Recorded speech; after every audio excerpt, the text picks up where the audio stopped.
I've talked previously about how there are 8 steps to build a 7-figure business you could sell if you want to. And 2 of those steps are getting your marketing right, which means following strategic marketing rather than tactical marketing, and also systemization. Well, what I've got here actually explains how the 2 overlap. So systemization applies to all the other steps. So what we mean by strategic marketing is that you follow a process of identifying your ideal client all the way through to actually converting prospects into leads, into now buyers, into customers or clients. And what we mean by strategic is that you've mapped out all the steps in advance, rather than what we mean by tactical is you place an advert here and you send a few emails here, and then you'll make a phone call here, and that's all tactical. It's all good stuff, but it's not linked up by an underlying strategy. So the steps in strategic marketing, all of which need to be systemized, are as follows. The first thing is you need to clearly identify your ideal customer or client. And that means you look at 2 things. You look at demographics and psychographics. So demographics is things like their age, their gender, the type of work they do, the income they're on, where they live, etc., etc. Whereas psychographics are things like what are their interests, what are their personality types, perhaps, what sort of worries, issues, concerns have they got? They're all the mental things, and they're the things that are more likely to make people want to buy. Now, once you've identified your avatar, it's called, or your ideal customer or client, as clearly as possible, what you then need to do is to work out what is the thing that's most likely to make them buy. And that will be their pain point. So 70% of the time, it's a pain that they want to get rid of, an issue or a concern.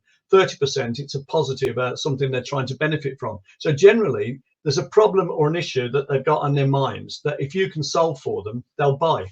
So you need to know what is their major issue, problem or concern that they haven't got a solution for. And then you need to convince them that you can solve this problem, issue or concern better than anyone else. So that's where all the marketing comes in. Now there's 2 numbers here, and I'll come back to them because they're important at that stage.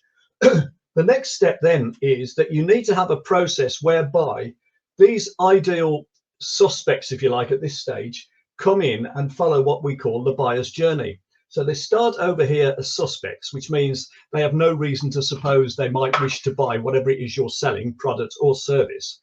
And what happens is that 70% of them are here and 30% come to here. And of the 30%, 3% are now buyers. So at any given time, you've got this procession, if you like. 30% of them won't buy ever, but the rest of them, they're on a sort of moving parade. And your job is to sort of keep in communication with them and keep supplying them with information to move them along this buyer's journey. I'm going to be honest here, that 30% should be there and the 70 should be here, but it makes no difference. Basically, of the 100 that you start with, 30% won't buy. And then of the 70%, at any given time, maybe 1 to 3% are now buyers. So your task, if you like, is to move them along the buyer's journey by supplying information, because what you're doing is you're helping them make a buying decision rather than trying to sell to them. People don't like being sold to, but they do like any help that they can get to help them make a buying decision.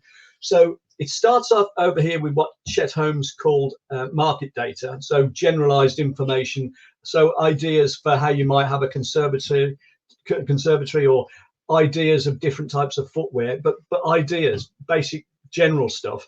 And then it becomes more specific, more towards product data as you move over here, and then more towards how do you choose the supplier.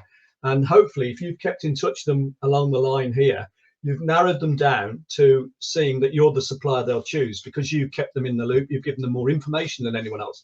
But your task is to give them information to help them make the decision. Now, this varies depending on where you look and what you read, but it used to be said that you need at least 8 points of contact.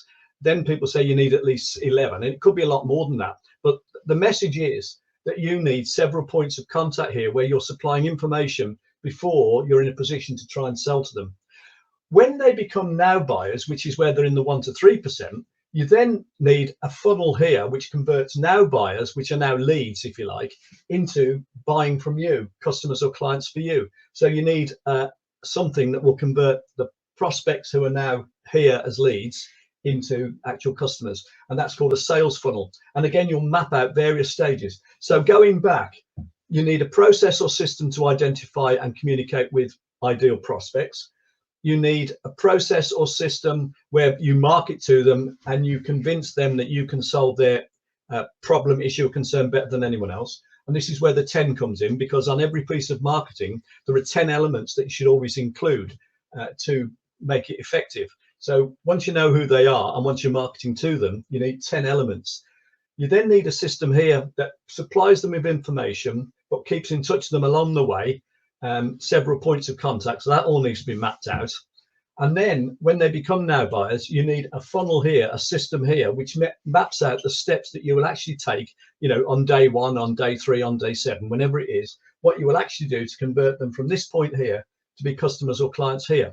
So you can see that there's an underlying strategy, but it's also systemized. And that's why strategic marketing and systemization are both very important elements of building any 7-figure business that you could sell if you wanted to.